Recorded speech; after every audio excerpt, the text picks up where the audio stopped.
네, 안녕하세요. 심리학개론 1주차 1교시 심리학이란 무엇인가 그 첫 번째 시간입니다. 자, 이번 시간에는 심리학에 대한 정의와 함께 심리학의 간략한 역사를 살펴보도록 하겠습니다. 자, 먼저 심리학에 대한 정의를 보시면 자, 과거 TV에서 가끔 사람의 성격을 혈액형을 가지고서 구분하는 내용들이 있었습니다. 자, 일반적으로 우리가 타인의 성격을 알고 싶어 하는 것은 자연스러운 일인데요. 자, 그래야만 타인의 성격을 기반으로 해서 나의 행동을 어떻게 할 것인가 라고 하는 생각들이 이루어지게 되기 때문이겠죠. 자연스럽게. 자, 그런 맥락에서 어쨌든 누군가를 구분하기 위한 기준을 자꾸 찾는 것은 바람직하다고 봅니다. 자, 다만 혈액형과 같이 혈액 속에 성격을 구분할 만한 어떠한 인자도 없음에도 불구하고 우리는 흔히 A형은 성실하고 B형은 자유분방하며 AB형은 여유롭고 무심하고 그리고 O형은 개그 본능이 있다 혹은 자신감이 넘친다 이런 식으로 해서 사람의 성격을 구분하곤 했던 것 같습니다. 자, 그만큼 심리학의 어떤 성격을 구분하는 이론이나 그런 것들이 쉽게 일반인들에게 다가지 못했다라고 하는 증거가 아닐까 싶은데요.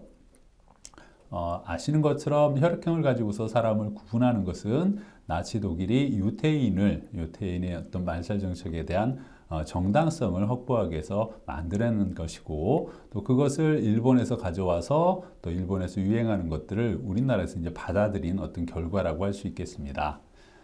그래서 이런 혈액형을 가지고서 구분하는 건 좀 문제가 될 것 같고요. 최근 방송이나 또 연예인들이 TV에 나와서 제시하는 어떤 성격 검사, 일반적인 쉽게 이해할 수 있는 성격 검사로서 MBTI라고 하는 것들을 얘기하는 것들이 심심치 않게 나오는데요. 검사가 이제 아무래도 쉽기 때문에 그만큼 어떻게 보면 혈액형을 가지고 구분하는 이 성격 구분이 MBTI라고 하는 성격 검사로 지금 대체되고 있지 않나 그런 생각이 듭니다. 네, 또 하나의 심리학에 대한 오해는 독심술이죠. 저도 강의를 하다 보면 이제 학생들이 처음에는 다들 독심술을 하는 게 아닐까 심리학이 그래서 다들 그런 어떤 기대를 가지고 옵니다만 물론 이제 한 학기가 끝날 때쯤이면 그런 오해는 말끔히 사라지고 기본적으로 심리학은 어렵다라고 하는 말들을 더 많이 했던 것 같습니다. 자, 아무래도 심리학은 인간의 심리를 다루다 보니 마음이라고 하는 굉장히 추상적인 개념들을 다루게 됩니다. 그래서 이 개념들이 익숙하지 않으면 아무래도 공부를 하는데 조금 어려운 점이 없지 않아 있는 것 같습니다. 하지만 자주 반복되는 개념들이기 때문에 자꾸만 접하다 보면은 상대적으로 용어가 쉽게 이해되실 수 있을 것 같습니다.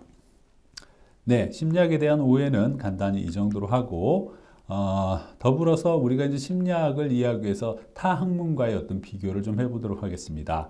그 대표적인 게 이제 물리학일 텐데요. 마음의 법칙, 마음의 어떤 움직임의 법칙을 갖다가 찾는 것이 심리학이라면 물리적인 어떤 세계의 법칙을 찾아내는 것은 물리학이라고 할 수 있겠죠. 자, 그런데 이 물리학은 시간이나 공간이 달라도 통용될 가능성이 높다라는 것이죠. 쉽게 말해서 우리나라에서 발견한 어떤 물리 법칙은 지구상에 있는 세계 어느 곳에 가도 사실은 비슷하게 적용이 된다는 것입니다.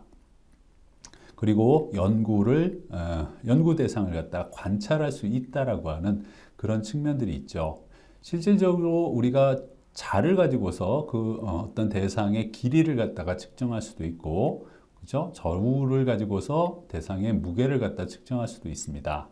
자, 하지만 심리학은 성별이나 연령, 상황 등에 따라서 변할 가능성이 높은 대상을 관찰하기 때문에 이 관찰에 어려움이 있다라고 할 수 있겠습니다.